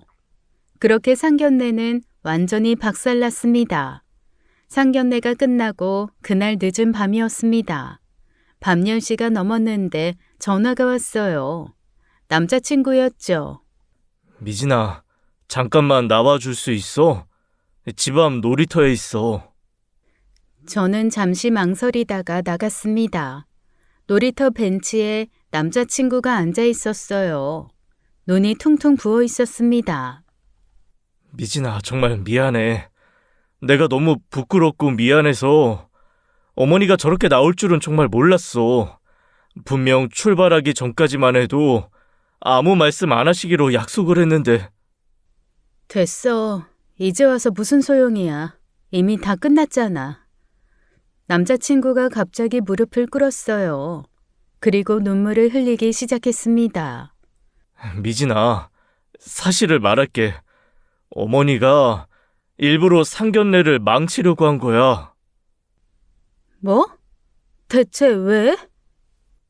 내가 결혼하면 어머니 생활비가 끊길까봐 두려워서 나한테 매달 300만 원씩 받고 계셨거든. 뭐라고? 매달 300만 원? 저는 충격을 받았습니다. 30이 넘은 아들에게 매달 300만 원을 받는다니요. 아버지가 10년 전에 돌아가신 후로 어머니는 일을 한 번도 안 하셨어. 오직 내 월급으로만 생활하셨고 최근에는 누나도 이혼하고 와서 같이 얹혀 살고 있고. 그래서 일부러 결혼 안 시키려고 하신 거야? 그 돈 때문에? 남자친구는 고개를 끄덕였어요. 맞아. 정말 미안해. 나도 이건 아니다 싶어. 이제 돈 못 드린다고 했거든. 어머니랑 누나가 이제 알아서 돈 벌라고. 그러니 어머니가 이렇게까지 막장으로 나올 줄은 나도 몰랐어. 미안해. 미진아, 차라리 우리 이별하자. 나 너무 부끄러워, 너한테. 남자친구가 일어나서 돌아서려고 했습니다. 제가 남자친구 팔을 잡았어요. 그래서 포기할 거야? 우리가 이렇게 서로 사랑하는데 어머님 때문에? 이렇게 쉽게? 하지만 어머니가 계속 이러실 텐데. 그럼 맞서 싸워. 도망치지 말고. 왜 당신 행복을, 내 행복을 어머님 때문에 포기해? 남자친구가 놀란 눈으로 저를 봤습니다. 미진아, 대신 조건이 있어. 첫째, 앞으로 시어머니께 생활비 한 푼도 주지 마. 둘째, 결혼 생활 중에 무조건 내 편 들어줘. 셋째, 내가 하자는 대로 다 따라줘. 남자친구가 눈을 크게 떴어요. 정말? 우리 집이 이런데 그래도 결혼해 주겠다는 거야? 응. 하지만 약속 못 지키겠으면 안 해. 자기가 선택해. 약속할게. 뭐든 미진이 네가 하자는 대로 할게. 어머니한테도 당당하게 맞설게. 남자친구가 저를 꼭 안았습니다. 정말 고마워. 이런 못난 집안인데도 내가 정말 잘할게. 너만 바라볼게. 어머니가 뭐라고 해도 절대 휘둘리지 않을게. 진짜 약속하는 거지? 평생 네 편이 될게. 그날 밤 남자친구는 3가지 약속을 몇 번이나 반복했어요. 저는 그런 남자친구를 믿기로 했습니다. 사실 저도 이 결정은 힘들었어요. 누가 이런 결혼을 하고 싶겠어요. 하지만 3년을 만나면서 남자친구는 단 한 번도 저를 실망시킨 적이 없었어요. 제가 아플 때 밤새 간호해주던 사람, 제 부모님께 먼저 안부 전화 드리던 사람, 남자친구 어머님 때문에 포기하기엔 너무 좋은 사람이었습니다. 무엇보다 남자친구의 눈을 보면 알 수 있었어요. 이 사람은 정말 저를 사랑한다는 걸요. 사랑하는 사람과 함께라면 이겨낼 수 있다고 생각했죠. 물론 그때는 몰랐습니다. 시어머니의 악행이 어디까지 갈지를요. 저희가 상견례 사건에도 불구하고 결혼 준비를 시작했다는 소식을 들은 예비 시모가 연락을 했어요. 만나자고 하더군요. 카페에서 마주 앉았습니다. 너 정말 내 아들이랑 결혼할 거야? 상견례 때 그 꼴을 당하고도? 넌 자존심도 없니? 염치도 없고? 아니, 너 정말 임신했니? 아니요. 그리고 자존심이 밥 먹여주나요? 전 준호 씨를 믿어요. 그걸로 충분해요. 예비 시모가 비웃었습니다. 믿는다고? 웃기고 있네. 좋아, 결혼은 해. 내가 허락할게. 대신 조건이 있어. 무슨 조건이요? 예비 시모가 당당하게 말했어요. 결혼해도 매달 300만 원은 계속 줘야 돼. 아들 월급에서 무조건 먼저 빼서 나한테 입금. 이건 절대 양보 못해. 안 됩니다. 단 한 푼도 드릴 수 없어요. 예비 시모의 얼굴이 빨개졌습니다. 뭐? 너 감히 한 푼도 안 준다고? 그럼 난 결혼식 안 가. 너희 시어머니 없는 결혼식 해보든가. 망신당하게 해주마. 그러세요. 그럼 어머님 없이 스몰 웨딩 할게요. 오히려 더 깔끔하고 좋을 것 같네요. 뭐? 이 싸가지 없는 년이 너 때문에 우리 아들이 불효자 되는 거야. 불효요? 34세 자기 엄마한테 번 돈 모두 용돈 주는 게 효도예요? 그건 효도가 아니라 착취죠. 제가 남자친구에게 전화를 걸었습니다. 스피커폰으로 틀었어요. 준호야, 어머님이 결혼해도 매달 300만 원 달라고 하시는데. 뭐? 어머니, 그건 안 돼요. 저도 앞으로 어머니께 돈 안 드릴 거예요. 이제 제 가정이 생겼잖아요. 그건 진짜 아닙니다. 예비 시모가 충격받은 표정으로 전화기를 봤어요. 너까지 이러는 거야? 네 엄마를 버리겠다는 거야? 버리는 게 아니라 독립하는 거예요. 어머니도 이제 스스로 사셔야죠. 좋아. 둘 다 꼭 후회할 거야. 이 여우 같은 년한테 속아서 엄마를 버리다니 천벌받을 거야. 너희는 절대 불행해질 거야. 자기 아들한테 이런 저주하시는 분도 참 알만하네요. 어머님, 저희 걱정은 마시고 앞으로 어머님이나 잘 사세요. 취직 준비하시고요. 아직 50대이시면서 충분히 일하실 수 있으세요. 예비 시모는 온갖 저주를 퍼부으며 나갔어요. 남자친구가 전화로 말했습니다. 미안해. 그리고 고마워. 괜찮아. 나 당신 믿을게. 저희는 예비 시모 없이 결혼식을 준비하기로 했어요. 오히려 더 행복한 결혼식이 될 거라고 믿었죠. 드디어 결혼식 날이었습니다. 시어머니는 결국 참석했어요. 하지만 시종일관 화난 표정이었죠. 신부 측 축하 말씀 듣겠습니다. 두 사람이 서로 의지하며 행복하게 살길 바란다.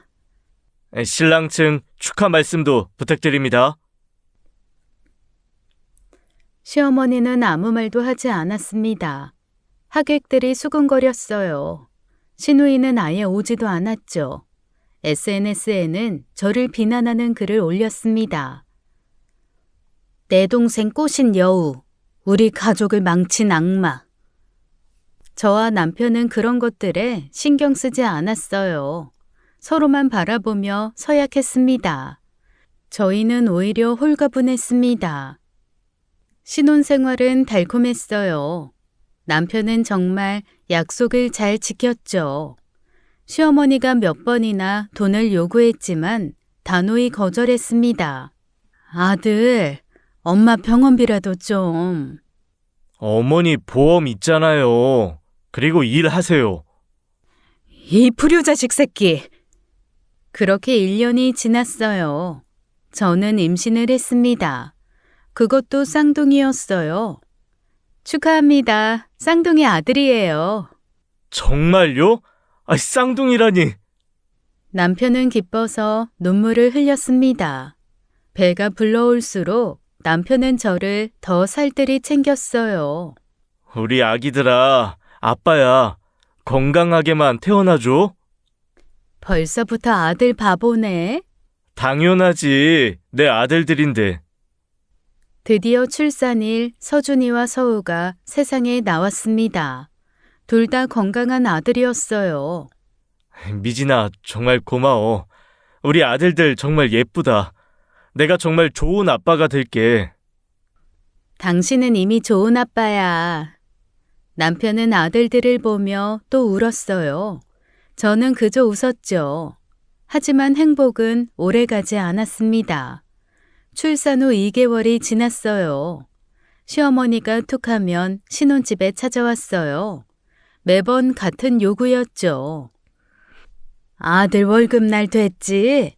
300만 원만 줘. 나 진짜 돈이 없어.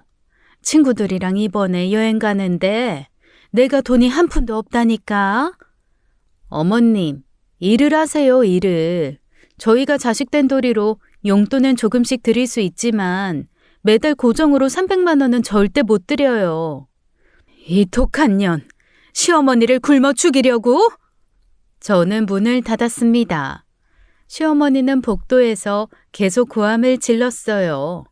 그날도 평범한 날이었습니다. 쌍둥이들 예방접종 때문에 병원에 갔어요. 오전 10시에 나가서 오후 2시에 돌아왔죠. 집에 들어서는 순간 이상함을 느꼈습니다. 서랍이 열려 있었어요. 침실 장롱도 뒤집혀 있었습니다. 저는 떨리는 손으로 화장대 서랍을 확인했어요. 현금 300만 원이 사라졌습니다. 결혼 예물로 받은 금목걸이와 금팔찌, 그리고 다이아로 된 결혼 반지도 없었어요. 저는 곧바로 집에 설치된 CCTV를 확인했습니다. 아이를 낳고 인터넷 설치하면 무료로 설치해준다고 해서 설치한 홈캠이었죠. 그리고 경악했어요. 오전 11시 23분 시어머니가 비밀번호를 누르고 들어오는 장면이 찍혀 있었습니다. 시어머니는 능숙하게 집을 뒤졌어요. 서랍을 열고 장롱을 뒤지고 금고에서 현금을 꺼내는 모습, 금목걸이를 주머니에 넣는 모습, 모든 게 선명하게 녹화되어 있었죠. 뭐? 어머니가 우리 집에 들어왔다고? 비밀번호를 어떻게 알았을까? 이상하네. 나도 알려드린 적이 없는데. 설마 우리가 누르는 걸 몰래 보셨나? 미진아, 정말 미안해. 내가 어머니한테 전화할게. 아니야. 이건 도둑질이야. 경찰에 신고할 거야. 경찰? 그래도 어머니인데. 어머니여도 도둑은 도둑이야. 이번에 확실히 선을 그어야 해. 알았어. 네가 하고 싶은 대로 해. 저는 CCTV 영상을 USB에 담았습니다. 그리고 경찰서로 향했어요. 피해 금액이 얼마죠? 현금 300만 원, 금목걸이와 금팔찌 시가 500만 원, 그리고 다이아 반지 800만 원, 총 1,600만 원쯤입니다. 시어머니가 맞으신가요? 증거 영상은 확실하네요. 경찰이 시어머니에게 연락했습니다. 1시간 후 시어머니가 경찰서에 나타났어요. 내가 진짜 돈이 급해서 어쩔 수 없이 가져갔다니까. 아니, 이것들이 나한테 돈을 안 줘서 지금 내가 라면만 먹고 살아. 그리고 내가 내 아들 집에서 뭘 가져간 게 죄야? 타인의 주거에 무단 침입하고 물건을 가져가면 절도죄입니다. 타인? 내 아들 집이라니까. 따로 사는 성인 자녀의 집도 타인의 주거입니다. 명백한 주거 침입과 절도죄예요. 시어머니의 얼굴이 파랗게 질렸어요. 저는 생각했습니다. 이번 기회에 확실히 끝내야 한다고요. 어머님, 일단 경찰서 밖에서 얘기해요. 그래? 오냐? 내가 뭐 무서워할 줄 알아? 그래, 가보자. 경찰서를 나와 근처 카페로 갔습니다. 저는 가방에서 메모지와 펜을 꺼내 시어머니에게 내밀었습니다. 여기 각서 적어주세요. 손으로 직접 쓰셔야 돼요. 각서 내용은 이랬습니다. 본인 김순자는 2023년 땡월 땡일 며느리 박미진의 집에 무단 침입하여 현금 300만 원과 금목걸이 금팔찌를 절도했음을 인정합니다. 모든 물건을 즉시 반환하겠으며 앞으로 며느리 가족에게 어떠한 위해를 하지 않겠습니다. 만약 이를 어기거나 추가 문제를 일으킬 시 며느리는 언제든 본건을 포함한 모든 사안에 대해 형사 고소할 수 있음을 인정합니다. 2023년 땡월 땡일 김순자 서명. 이런 걸 내가 왜 써야 해? 안 쓰시면 저 지금 당장 고소할게요. 전과자 되실래요? 각서 쓰실래요? 시어머니는 한참을 저를 노려보시다가 결국 제가 경찰서로 다시 향하려고 하니 떨리는 손으로 각서를 썼어요. 여기, 됐어? 가져가신 물건도 다시 주셔야죠. 이런 옌병. 그래, 다시 주마. 아주 시어머니 굶어 죽으라고 고사를 지내라. 네, 가져오세요. 2시간 후 시어머니가 모든 물건을 가져왔습니다. 앞으로 또 이런 일 있으면 바로 고소합니다. 각서 있는 거 잊지 마세요. 독한 년, 내가 너 꼭 후회하게 해줄 거야. 저는 각서를 스캔해서 여러 곳에 보관했어요.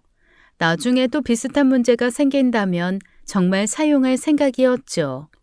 시어머니가 각서를 쓰고 다음 날이었습니다. 초인종이 미친 듯이 울렸어요. 문을 열자 신우이가 서 있었죠. 야, 너 우리 엄마한테 무슨 짓을 한 거야? 경찰서까지 불러들이고 각서까지 쓰게? 이게 미쳤나? 어머님이 도둑질 하셨잖아요. 도둑질? 가족 간에 무슨 도둑질이야? 시누이가 거실로 밀고 들어왔습니다. 우리 엄마가 얼마나 울었는지 알아? 네가 무슨 권리로 우리 엄마를 그렇게 모욕해? 모욕이 아니라 정당한 대응이었어요. 그리고 지금 주거 침입이에요. 나가세요. 너 진짜 싸가지 없다. 너 맞아본 적 없지? 내가 너 같은 거에 대해서 좀 아는데 맞으면 정신 차리더라. 그러더니 신우가 갑자기 제 뺨을 때렸습니다. 그런데 저도 한성격해요. 착하다는 소리 태어나서 한 번도 들어본 적 없어요. 저는 가만히 있지 않았어요. 바로 신우이의 머리채를 잡았습니다. 나는 손이 없니? 내가 가만히 있을 줄 알아? 이거 네가 먼저 때린 거다. 저는 신우이를 밀쳐냈습니다. 신우이가 소파에 넘어졌어요. 이년이 진짜 감히 손윗 사람을 때려? 먼저 때린 건 형님이잖아. 나가. 안 나가면 경찰 부를 거야. 신우이가 다시 달려들었습니다. 저희는 머리채를 잡고 뒹굴었어요. 제가 더 세게 신우이를 밀었어요. 신우이가 바닥에 쓰러졌습니다. 입술이 터져 피가 났어요. 피? 내 피? 내 입술, 이년이? 뭐, 더 맞아볼래? 네가 먼저 시작했잖아. 증거도 다 있어. CCTV에 다 찍혔어. 저는 즉시 경찰에 신고했습니다. 여기 주거 침입과 폭행 신고합니다. 신우이가 집에 쳐들어와서 절 때렸어요. 경찰이 10분 만에 도착했어요. 신우이는 자기도 맞았다고 주장했습니다. 이 여자가 날 때렸어요. 내 입술 좀 보세요. 피나잖아요. 진정하세요. 여기 홈 CCTV 확인해 보겠습니다. CCTV를 보니 신우이가 먼저 때린 게 명백했어요. 아가씨가 먼저 폭행하셨네요. 주거 침입도 맞고요. 경찰 아저씨, 그래도 인연이 날 더 세게 때렸잖아요. 결국 쌍방폭행으로 정리됐습니다. 하지만 신우이는 주거 침입죄가 추가됐어요. 합의하시겠습니까? 다시는 저희 집에 안 오는 조건으로 합의할게요. 뭐? 내가 왜? 내가 왜 내 동생 집을 못 가?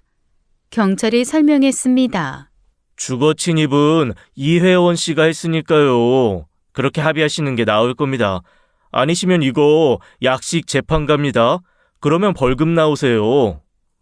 신우이는 결국 서약서를 썼어요. 다시는 제 집에 오지 못하게 됐죠.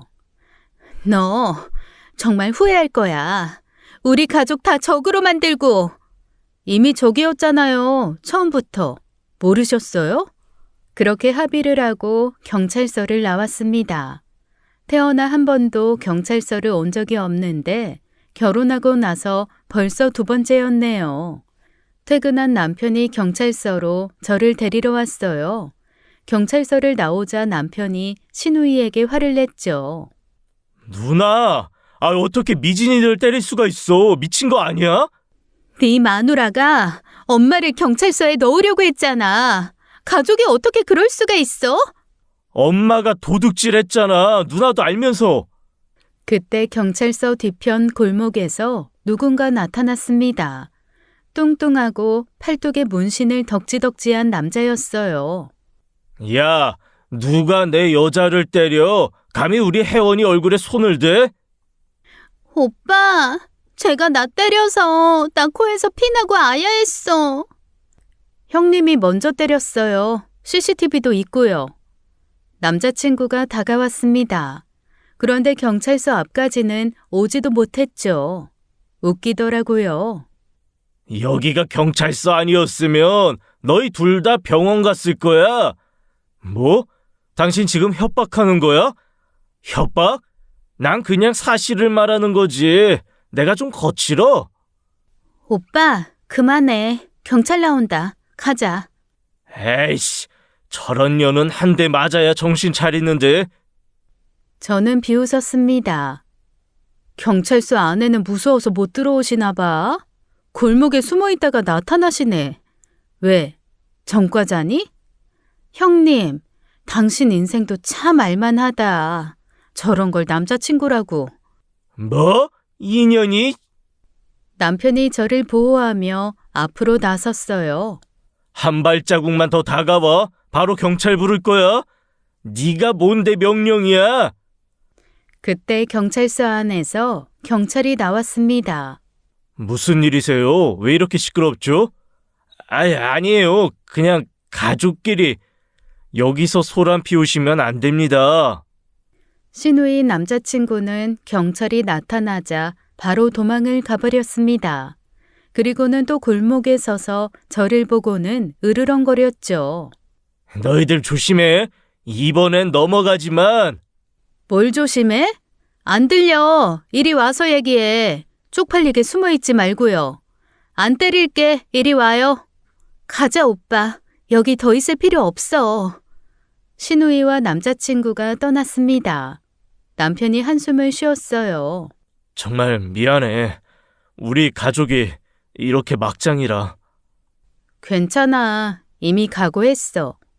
집으로 돌아오는 길 남편이 눈물을 흘렸습니다. 미진아, 정말 고마워. 이런 집안인데도 참아주고. 내가 진짜 부끄러워서 할 말이 없네.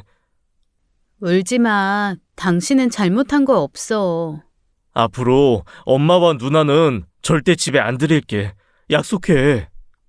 그날 밤 남편은 시어머니와 시누이 번호를 차단했습니다. 평화가 찾아올 줄 알았어요. 하지만 6개월 후 더 큰 비극이 시작됐죠. 평화로운 6개월이 지났습니다. 시어머니와 시누이의 연락이 끊긴 후 우리는 행복했어요. 그날 아침도 평범했죠. 사랑해. 오늘도 힘낼게. 당신도 조심해서 다녀와. 우리 서준이, 서우, 아빠 다녀올게. 아이들 이마에 뽀뽀를 하고 출근한 남편. 그런데 오후 2시쯤 전화가 왔습니다. 박미진 씨죠? 이준호 씨 부인 맞으시죠? 지금 병원입니다. 빨리 오세요. 네? 무슨 일이에요? 남편이 왜? 작업 중에 갑자기 쓰러졌어요. 지금 응급실이에요. 저는 아이들을 친정에 맡기고 병원으로 달려갔습니다.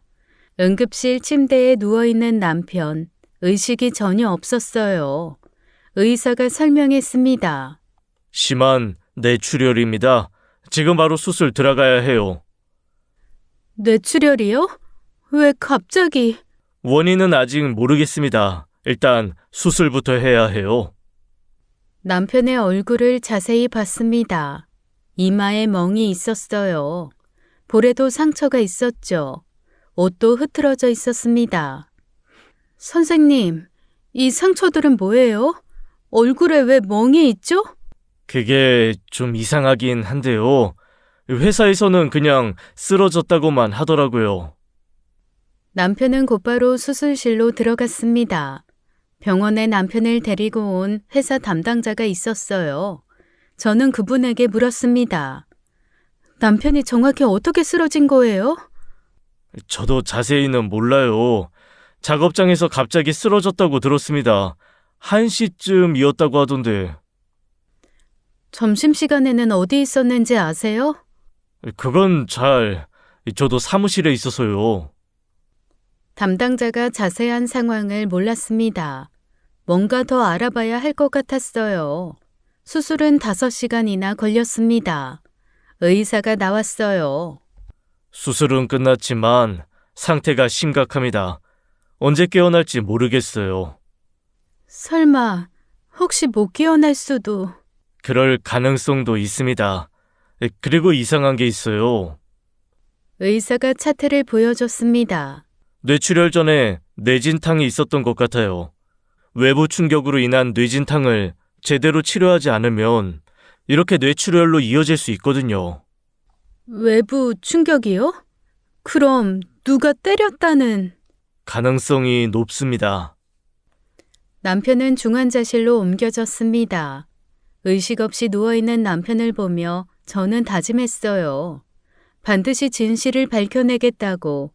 누가 남편을 이렇게 만들었는지 꼭 찾아내겠다고요.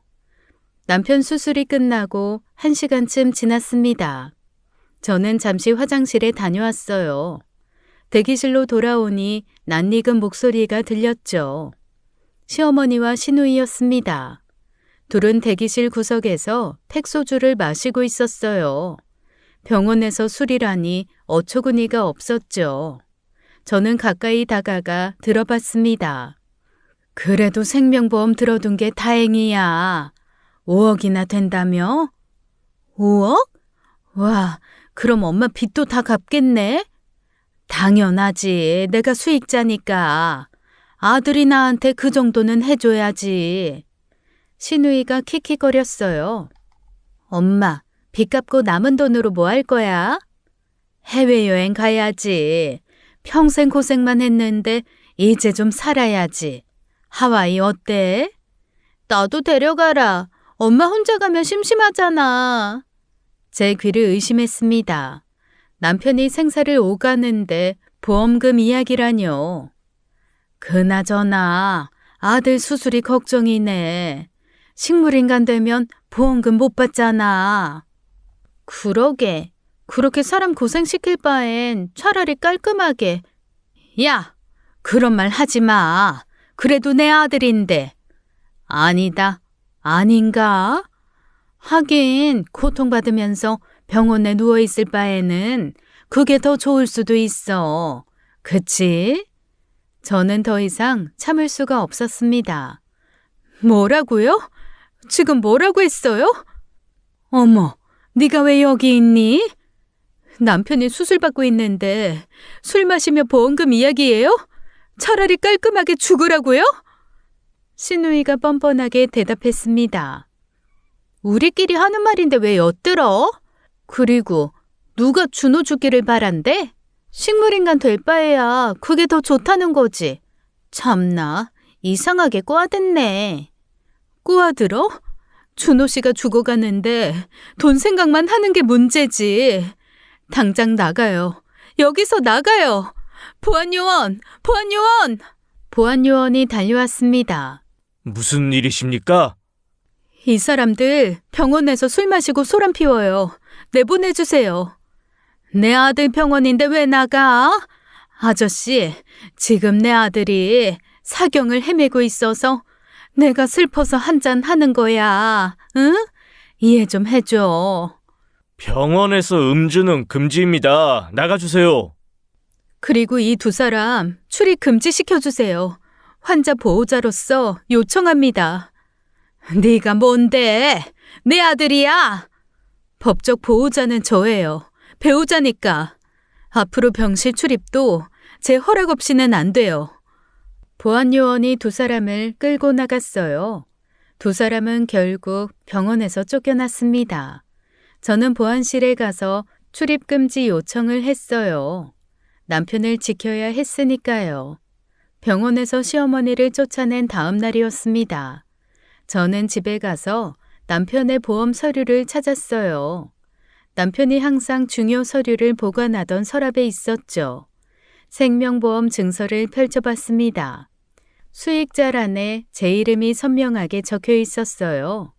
변경 날짜는 3년 전 결혼 직후였습니다. 변경 전 수익자는 김순자 시어머니였고요. 저는 사진을 찍어두었어요. 시어머니가 또 보험금 이야기를 하면 보여줘야겠다 생각했죠. 다시 남편이 있는 병원으로 오니 병원 복도가 시끄러워졌어요. 시어머니가 또 왔습니다. 출입 금지인데도 몰래 들어온 거였죠. 야, 너 보험금 수익자 바꿨다며? 내 돈을 네가 왜 가져가? 남편이 바꾼 거예요. 저한테 주고 싶어서. 거짓말. 네가 꼬셔서 바꾼 거지? 그때 마침 친정어머니가 병문안을 오셨어요. 시어머니를 보더니 표정이 굳었죠. 당신이 왜 여기 있어요? 내 아들 병원인데 왜 못 와? 어제 출입금지 됐다면서요. 시어머니가 소리를 질렀습니다. 이 도둑년이 내 보험금을 가로챘다고. 5억이야 5억.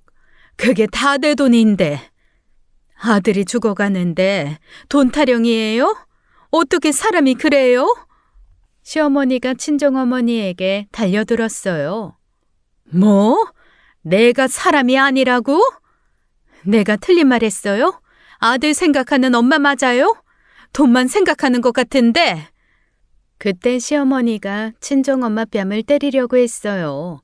친정엄마는 그 손을 잽싸게 싹 피했죠. 그리곤 시어머니의 머리채를 잡았습니다. 우리 딸한테 한 번만 더 이런 짓 하면 내가 가만 안 둘 거야. 내가 이 서방 하나 보고 결혼을 시켰다만 아직도 난 당신 사돈으로 인정 못하니까. 어머 이년이? 보안요원! 보안요원! 두 사람이 몸싸움을 벌였어요. 친정어머니가 시어머니를 밀어냈습니다. 시어머니가 복도에 넘어졌죠. 아이고 나 죽네. 이 여자가 사람 잡네. 일어나요. 연기 그만하고. 그리고 가요. 다신 오지 말고. 또 여기 와서 헛소리하면 이 정도로 안 끝나니까. 보안 요원들이 달려왔습니다. 또 오셨네요. 이번에 경찰 부르겠습니다. 내가 맞았는데 왜 나를? 출입 금지 위반입니다. 나가주세요. 시어머니가 복도에서 악을 썼어요. 며느리가 아들을 죽이려고 해. 보험금 때문에 일부러 치료 안 하는 거라니까. 미친 소리 하지 마세요. 사람들이 모여들었습니다. 시어머니는 더 크게 소리쳤어요. 다들 보세요. 이 악독한 며느리가 5억 보험금 때문에 내 아들을 죽이려고 해요. 저는 휴대폰을 꺼냈습니다. 다 녹음했어요. 이거 명예훼손으로 고소할게요. 증인들도 많고요. 고소? 해봐. 나도 할 거 많어. 보안요원이 시어머니를 끌고 나갔어요. 친정어머니가 제 손을 잡았습니다. 괜찮아? 저 미친 사람 때문에. 괜찮아요, 엄마. 익숙해요. 그날 밤 저는 변호사를 찾아갔습니다. 시어머니를 완전히 차단할 방법이 필요했어요. 남편을 지키기 위해서라도요. 그리고 다음 날이었습니다. 저는 남편 소지품을 정리하기 시작했어요. 병원에서 가져온 남편의 휴대폰, 비밀번호는 알고 있었죠. 메시지함을 열어봤습니다. 그리고 충격적인 문자들을 발견했어요. 사고 당일 오전 11시에 온 문자였습니다. 너희 엄마 생활비는 왜 안 줘? 이 새끼 이거 패륜하네. 나 오늘 찾아간다. 발신자는 모르는 번호였어요. 그 다음 문자는 더 충격적이었습니다. 점심시간에 회사 뒤 골목으로 나와. 안 나오면 회사 안으로 들어간다. 오전 11시 30분 문자였어요. 그리고 오후 12시 40분. 경고는 했다. 앞으로 매달 300만 원씩 너희 엄마한테 줘. 안 그러면 또 찾아간다. 손이 떨렸습니다. 통화 기록을 확인했어요. 오전 11시 20분 시어머니와 1분 통화. 그 직후에 협박 문자들이 온 거였죠. 저는 더 찾아봤습니다. 카카오톡 메시지도 있었어요. 시어머니가 보낸 거였습니다. 아들, 엄마가 만나는 사람이 아들을 좀 만나고 싶대. 오해가 있는 것 같아서 점심시간에 잠깐만 나와줘. 그 친구는 시어머니 내연남이었던 거예요. 시어머니가 일부러 남편을 불러낸 거였습니다. 더 충격적인 건 통화 녹음 내용이었어요. 낯선 남자 목소리였습니다. 야, 이준호, 나 강석구다. 네 엄마 남자친구. 오늘 맛 좀 봤지? 앞으로 매달 300만 원 꼬박꼬박 줘. 아니다. 물가가 올랐으니까 400으로 올린다. 불만 없지? 앞으로 매달 1일에 보내. 안 그러면 너 또 맞는다.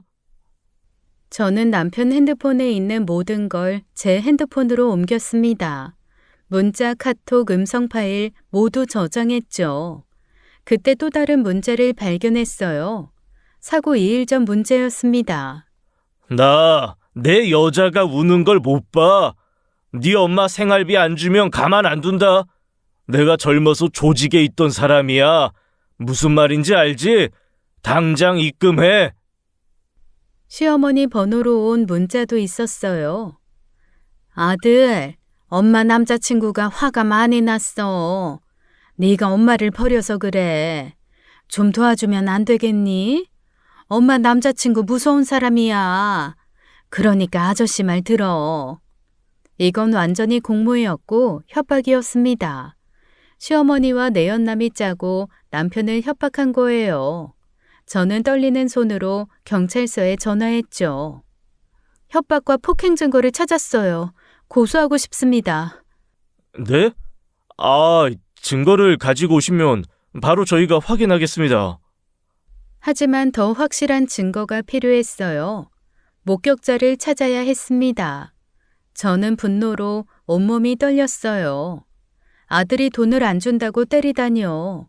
저는 평범한 집안에서 자라서 그런지 이런 일은 상상도 못하는 일이었습니다. 정말 시간은 알면 알수록 막장 집안이었어요. 저는 반드시 대가를 치르게 하겠다고 다짐했습니다. 시어머니와 그 내연남 모두를요. 협박 문자를 발견한 다음 날이었습니다. 저는 남편 회사로 찾아갔어요. 남편의 직장 동료 정민수 씨를 만나기 위해서였죠. 평소에 남편이 친하게 지내던 직장 친구였습니다. 미진 씨, 준호는 좀 어때요?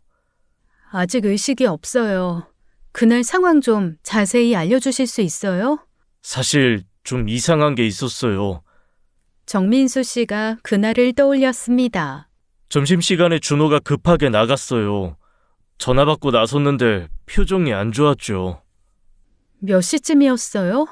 11시 50분쯤 점심 전인데 나가더라고요. 그리고 한 30분쯤 뒤에 돌아봤는데 얼굴이 엉망이었어요. 어떻게 엉망이었어요?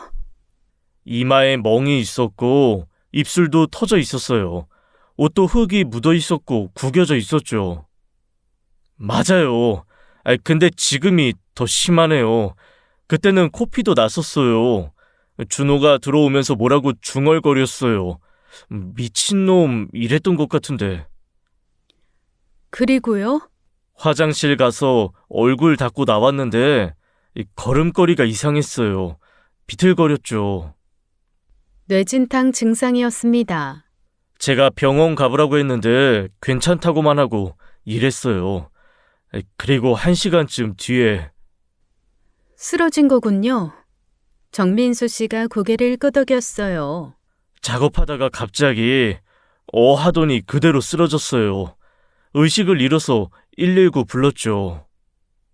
저는 회사 뒤 골목으로 갔습니다. CCTV를 찾아봤지만 없었어요. 하지만 근처 가게가 있었습니다. 그날이요? 싸움이 있었죠. 싸움이요? 봤어요? 큰 아저씨가 젊은 남자를 때리더라고요. 일방적으로 맞기만 했어요. 목격자를 찾았습니다. 큰 아저씨가 어떻게 생겼어요? 50대 후반? 덩치 크고 문신도 있었어요. 혹시 CCTV 있어요? 우리 가게 앞에 CCTV는 없는데 경찰에 신고하실 거면 증언해 드릴게요. 사람을 그렇게 때리면 안 되죠. 감사합니다. 정말 감사합니다. 저는 의사를 다시 만났어요. 남편이 폭행당한 것 같아요. 폭행이면 맞습니다. 뇌진탕을 방치해서 뇌출혈로 이어진 거예요. 외상에 의한 뇌진탕 후 발생한 뇌출혈, 폭행이 원인일 수 있습니다. 이제 모든 퍼즐이 맞춰졌어요. 시어머니가 내연남을 시켜 남편을 폭행한 거였습니다. 그리고 그 폭행이 남편을 죽음 직전까지 몰고 갔죠. 어떻게 자기 아들에게 저럴 수 있을까요? 시어머니에게 애초에 모성 따위는 없었던 겁니다. 증거 수집을 완료한 후 1개월이 지났어요. 저는 모든 증거를 가지고 검찰에 고발장을 제출했습니다. 시어머니는 공모 및 협박죄로, 내연남 강석구는 폭행치상죄로요. 협박 문자, 음성 녹음, 목격자 진술서, 의사 소견서, 완벽한 증거들이었죠. 검찰 조사가 시작되었습니다. 시어머니와 내연남은 모든 걸 부인했어요. 하지만 증거 앞에서는 변명이 통하지 않았습니다. 검사는 두 사람을 기소했어요. 구속영장도 청구했지만 하지만 그건 기각되었죠. 재판이 시작되었어요. 저는 매일 법원에 갔습니다. 시어머니는 법정에서도 뻔뻔했어요. 자신은 아무것도 모른다고 주장했죠. 내연남도 마찬가지였습니다. 그저 가볍게 밀쳤을 뿐이라고 우겼어요. 1차 공판, 2차 공판이 지나갔습니다. 증인들이 나와 증언했어요. 가게 주인도 나왔고 정민수 씨도 나왔죠. 하지만 결정적인 증거가 부족했습니다. CCTV가 없었던 게 한이었죠. 그런데 3차 공판 3일 전 기적이 일어났습니다. 남편이 눈을 뜬 거예요. 3개월 만이었습니다. 의사도 놀랐어요. 이렇게 빨리 깨어날 줄 몰랐다고요. 미진아, 얼마나 됐어? 3개월이야. 정말 다행이야. 남편은 기억이 선명했습니다. 그날의 일을 모두 기억하고 있었어요. 저는 검사에게 연락했습니다. 남편이 증언할 수 있다고요. 3차 공판 날이었습니다. 남편이 휠체어를 타고 법정에 들어왔어요. 시어머니의 얼굴이 창백해졌죠. 자기 아들이 깨어났는데 조금도 기뻐하는 기색이 없었어요. 참으로 통탄할 일이었죠. 그날 상황을 설명해 주시겠어요? 어머니가 전화해서 나오라고 했어요. 회사 뒤 골목에 강석구가 있었습니다. 그리고 강석구가 생활비 안 준다고 때렸어요. 남편의 증언은 구체적이었습니다. 어디서 맞았는지, 몇 대 맞았는지, 무슨 말을 들었는지 모든 걸 진술했어요. 판사가 판결을 내렸습니다. 시어머니는 공모 및 협박죄로 징역 6개월, 내연남 강석구는 폭행치상죄로 징역 2년. 두 사람은 바로 법정 구속되었어요. 시어머니가 끌려가면서 소리쳤습니다. 아들아, 엄마를 감옥에 보낼 거야? 어서 다시 증언해. 오해라고. 아들! 남편은 대답하지 않았어요. 그저 고개를 돌렸을 뿐이었습니다. 저는 민사소송도 제기했어요. 치료비와 정신적 피해에 대한 손해배상 청구였죠. 법원은 5천만 원을 배상하라고 판결했습니다. 시어머니 집과 내연남의 재산이 압류되었어요. 남편은 천천히 회복하기 시작했습니다. 완전히 예전 같지는 않았어요. 가끔 두통이 있었고 기억이 흐릿할 때도 있었죠. 하지만 살아있다는 것만으로도 감사했습니다. 시누이는 엄마가 구속된 후 연락이 끊겼어요. 아마 저희를 원망하고 있겠죠. 하지만 저는 후회하지 않았습니다. 정의가 실현된 거니까요. 판결 후 남편은 꾸준히 재활치료를 받았어요. 처음엔 걷는 것도 힘들어했죠. 하지만 포기하지 않았습니다. 이제는 일상생활이 가능해졌어요. 비록 무거운 것은 들 수 없고 가끔 어지러움이 있지만요. 그래도 아이들과 놀아줄 수 있게 되었습니다. 그것만으로도 충분했어요. 서준아, 서우야, 아빠가 미안해. 왜 미안해해. 당신 잘못이 아니잖아. 그래도 고생 많이 시켰잖아. 남편은 시어머니와 완전히 연을 끊었습니다. 감옥에서 몇 번 편지가 왔지만 읽지도 않고 버렸어요. 시누이도 더 이상 연락하지 않았죠. 그들과의 악연은 완전히 끝났습니다. 저희는 새로운 도시로 이사했어요. 남편은 새 직장을 구했습니다. 예전처럼 힘든 일은 못하지만 사무직으로 전환했어요. 월급은 줄었지만 행복했습니다. 쌍둥이들도 이제 5살이 되었어요. 유치원에 다니기 시작했죠. 엄마, 아빠 이제 안 아파? 아빠 이제 괜찮아. 다행이다. 아빠 사랑해. 아이들은 그 일을 모릅니다. 나중에 크면 알게 되겠지만 지금은 몰라도 돼요. 그저 행복한 가족이면 충분하니까요. 가끔 남편이 묻습니다. 후회하지 않아? 나랑 결혼한 거. 바보 같은 소리 하지 마. 당신이랑 결혼한 건 내 인생 최고의 선택이야. 남편은 그럴 때마다 제 손을 꼭 잡아요. 그리고 말합니다. 고마워. 정말 고마워. 저는 웃으며 대답하죠. 우리 앞으로 더 행복하자. 가족이라는 이름으로 행해지는 모든 것이 사랑은 아닙니다. 때로는 피를 나눈 가족보다 서로를 진심으로 아끼는 사람들이 진짜 가족이 되기도 합니다. 독일의 철학자 니체는 이렇게 말했습니다. 자신을 극복하는 자가 가장 큰 자유를 얻는다. 저는 시어머니의 탐욕과 폭력 앞에서 굴복하지 않았어요. 두려움을 극복하고 정의를 선택했죠. 그리고 저희 가족은 마침내 진정한 자유와 평화를 얻었습니다. 폭풍이 지나간 후에야 당신은 그 폭풍을 견뎌낸 자신이 얼마나 강한 사람인지 알게 될 것입니다. 저희는 최악의 시련을 겪었지만 서로에 대한 사랑과 신뢰를 잃지 않았어요. 그것이 저희 가족을 지탱하게 한 가장 큰 힘이었죠. 혹시 지금 가족이라는 이름의 굴레에 갇혀 고통받고 계신 분이 있다면 기억하세요. 당신에게는 아니오라고 말할 권리가 있습니다.